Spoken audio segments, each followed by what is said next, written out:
Guys, ada yang menarik dan disampaikan oleh Gus Ulil dalam sebuah podcastnya dengan The Authority yang menceritakan tentang adanya satu dinasti, yakni dinasti Buih dalam kekhalifahan Abbasiyah.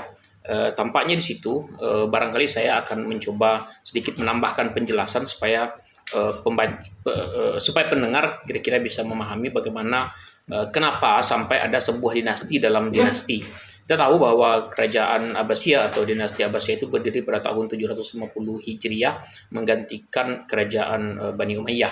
Ia kemudian mengklaim kekhalifahan sebagai penguasa tunggal dalam dunia Islam, walaupun ternyata pada prakteknya tidak sesederhana itu ya, sebab wilayah yang ada di Afrika Utara hingga daerah Spanyol itu tidak pernah benar-benar bisa ditundukkan oleh Abbasiyah. Mereka punya kekhalifahan sendiri, baik kekhalifahan lokal maupun kekhalifahan yang agak lebih regional. Tapi intinya adalah dalam mainstream sejarah Islam, kemudian Abbasiyah dianggap sebagai kekhalifahan tunggal, sebagai pelanjut daripada dinasti Umayyah. Nah, lalu kenapa ada Bani Buaih, yaitu dinasti Buih yang berkuasa dalam kerajaan Abbasiyah, seperti yang dikatakan oleh Gus Ulil bahwa Bani Abbasiyah itu adalah negaranya, kemudian penyelenggaranya adalah Buih. Jadi begini, sebenarnya di awal-awal kekuasaan Abbasiyah, khalifah itu betul-betul berkuasa secara efektif, kira-kira berlangsung sampai kekhalifahan Al-Mutawakkil. Tapi kemudian pasca Al-Mutawakkil, Abbasiyah tidak lagi mendapatkan seorang khalifah yang cakap, karena kekhalifahan itu turun melalui darah, sementara tidak selalu darah itu mewarisi kecerdasan khalifah sebelumnya. Jadi Anda bayangkan kalau seorang ayahnya raja, anaknya mungkin masih punya kecakapan sebagai raja, bisa menggantikan ayahnya, cucunya mungkin masih cakap, tapi cucu-cucu selanjutnya sudah tidak cakap lagi sebagai raja. Cuman karena secara darah, secara nasab dia adalah pewaris tahta, maka ia kemudian tetap menjadi khalifah. Nah, khalifah yang tidak cakap itu pada akhirnya tidak lagi mampu mengelola negara. Negara kemudian dikelola oleh para jenderal. Negara dikelola oleh para, dalam istilahnya itulah amir ya. Amir itu bahasa Indonesia kira-kira jenderal lah ya zaman sekarang ya. Jadi para jenderal itu berkuasa di daerah-daerah yang lebih kecil daripada daerah khalifah. Nah, itu yang tadi dijelaskan juga oleh Gus Ulil tentang tanah lunggu, appanage ya, atau tanah-tanah yang diserahkan kepada para jenderal-jenderal untuk dikelola. Teman-teman mungkin perlu dipahami pada masa itu birokrasi belum bisa terkoordinasi sehebat sekarang ya. Sehingga akhirnya tiap daerah itu loose ya, diserahkan kepada pengusaha-pengusaha lokal yang secara nominal masih setia kepada pengusaha pusat, tetapi sebenarnya dia bertindak secara individual, bertindak secara seolah-olah merdeka. Nah, itu namanya wilayah-wilayah tanah lunggu tadi. Nah, mereka digelari sebagai amir atau jenderal-jenderal. Nah, mereka berkuasa di daerah mereka masing-masing. Nah, salah satu jenderal atau keluarga jenderal yang cukup kuat itu adalah keluarga dari Bani Buih. Ya, dia berkuasa di beberapa titik dalam wilayah Abbasiyah. Ya, jadi ada Panglima Buih ya, Jenderal Buih yang berkuasa di sekitar Baghdad, ada Jenderal Buih yang berkuasa di sekitar daerah timur arah ke Iran sekarang, dan di beberapa titik ya, kalau nggak salah ada sekitar 5 titik. Mohon maaf, mohon koreksi nanti kalau saya salah. Jadi di beberapa titik yang kebetulan ada di pusat Abbasiyah atau dekat di pusat Abbasiyah itu dikuasai oleh jenderal-jenderal itu dalam struktur kekuasaan yang lebih kecil sebenarnya ya. Jenderal itu tidak menguasai keseluruhan, tapi hanya di beberapa titik. Cuman karena titik-titik itu adalah titik-titik yang berada di pusat pemerintahan, maka secara efektif akhirnya dia yang menjalankan pemerintahan. Jadi Anda bayangkan seandainya Indonesia ya, Indonesia itu ada raja yang berkedudukan di Jakarta, tetapi ada raja-raja kecil yang menguasai Jakarta Selatan, ada raja kecil yang menguasai Bekasi, ada raja kecil yang menguasai Karawang, ada raja kecil yang menguasai Bogor, ada raja kecil yang menguasai Banten. Nah, akhirnya raja atau yang ada di Jakarta tadi itu tidak pernah benar-benar menjalankan tugas. Tugasnya justru lebih banyak dijalankan oleh raja-raja yang ada di pusat ini. Akhirnya wilayah-wilayah yang lebih jauh dari kerajaan, dari pusat kerajaan, itu berkoordinasinya kepada penguasa-penguasa yang ada di sekitar pusat ini. Sehingga akhirnya secara efektif inilah yang menjalankan pemerintahan. Khalifah yang tidak cakap tadi akhirnya sibuk di di istananya saja, ya. Mereka hanya menghabiskan waktu di istananya saja tanpa benar-benar menyentuh kekuasaan real. Bahkan di beberapa kasus khalifah bisa diturunkan.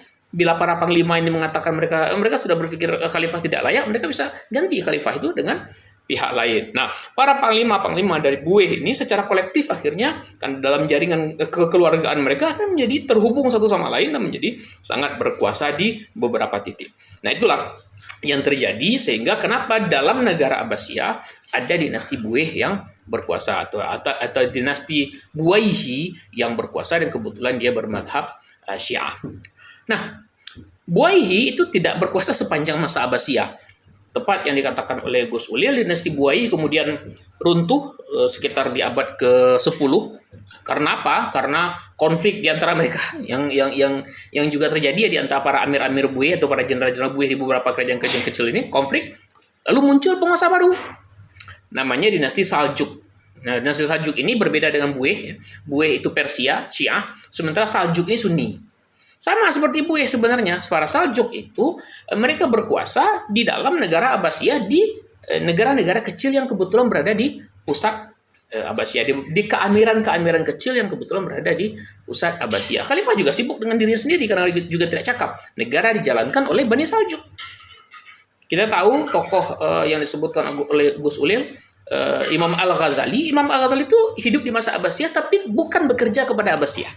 Dia bekerja kepada Bani Saljuk. Bani Saljuk itu punya Perdana Menteri namanya Nizamul Muluk. Nah, Imam Al-Ghazali itu bekerja kepada Nizamul Muluk sebagai rektor di universitas yang didirikan oleh Nizamul Muluk. Namanya Universitas Nizamiyah. Jadi dia tidak bekerja langsung pada Abbasiyah, dia bekerja kepada dinasti Saljuk. Nah, itulah pergerakan, perubahan model kekuasaan di Abbasiyah yang semula kekuasaan itu berlangsung secara terpusat benar-benar dijalankan oleh khalifah, tapi lama-kelamaan kekuasaan khalifah melemah, khalifah menjadi simbol saja, khalifah tidak cakap, kerajaan akhirnya dijalankan oleh para amir-amir lokal. Nah, amir-amir yang berada di dekat kekuasaan pusat, akhirnya secara tidak langsung seolah-olah dia menjadi penguasa bagi keseluruhan kerajaan. Adakah amir-amir lain yang jauh dari pusat kekuasaan? Banyak. Salah satunya, teman-teman mungkin ingat, ada namanya Nuruddin Zangki atau Nuruddin Zengi. Dia itu juga amir untuk daerah Syria. Nah, dia efektif berkuasa di Syria. Ya, walaupun secara nominal dia masih menganggap Abbasiyah sebagai khalifahnya, nama khalifah Abbasiyah masih dibaca di dalam di dalam khutbah, nama khalifah Abbasiyah masih dicetak di mata uang, tetapi sebenarnya khalifah Abbasiyah tidak lagi berkuasa di daerah itu, amir itulah yang berkuasa. Kemudian Anda dengar juga ada Salahuddin Al-Ayyubi. Dia sebenarnya juga seorang amir, penguasa lokal di keamiran Bani Ayyub. Yang tadinya dia adalah bagian dari dinasti Zengi, tapi kemudian setelah dia berhasil mengambil alih kekuasaan dari Fatimiyah, dia juga mendirikan keamirannya sendiri, yang dikenal sebagai dinasti Ayyubiyah. Nah, itulah kerajaan kecil yang kebetulan jauh dari pusat ibu kota di Baghdad, sehingga dia tidak dianggap sebagai pelaksana atau orang yang menjalankan kekuasaan de facto di Abbasiyah. Yang akhirnya dikenal sebagai kerajaan atau keamiran dinasti yang menjalankan Abbasiyah adalah dinasti Buaih di sekitar 100 tahun pasca berdirinya Abbasiyah, pasca Khalifah Al-Mutawakkil. Lalu kemudian digantikan setelah 100 tahun Al-Buaih digantikan oleh dinasti Saljuk yang berasal dari Turki, ya, dinasti Turki. Jadi terjadi shifting dari tadinya Abbasiyah yang Persia, dipengaruhi oleh dinasti Persia yang Syiah, pindah kepada dinasti Saljuk yang Turki dan Sunni. Al-Ghazali kerja di dinasti Saljuk. Lalu di bagian akhir nanti Abbasiyah, Saljuk juga runtuh karena konflik sesama mereka. Mereka juga terusir ke daerah Anatolia, sehingga akhirnya Khalifah Abbasiyah kembali berkuasa di ujung-ujung kekuasaan Abbasiyah itu, tapi wilayah yang secara real betul-betul berada di bawah Khalifah itu hanya sekitar wilayah Baghdad. Wilayah lain akhirnya ya berjalan secara masing-masing aja, berjalan secara terpisah saja, sesuai dengan maunya mereka masing-masing. Hanya secara nominal mereka masih mengklaim bahwa khalifah itu adalah Abbasiyah. Secara nominal masih mengakui bahwa mereka adalah bagian dari kekhalifahan Abbasiyah, walaupun secara realnya mereka sudah menjalankan kerajaannya masing-masing tanpa lagi diintervensi oleh pusat kekuasaan. Demikian.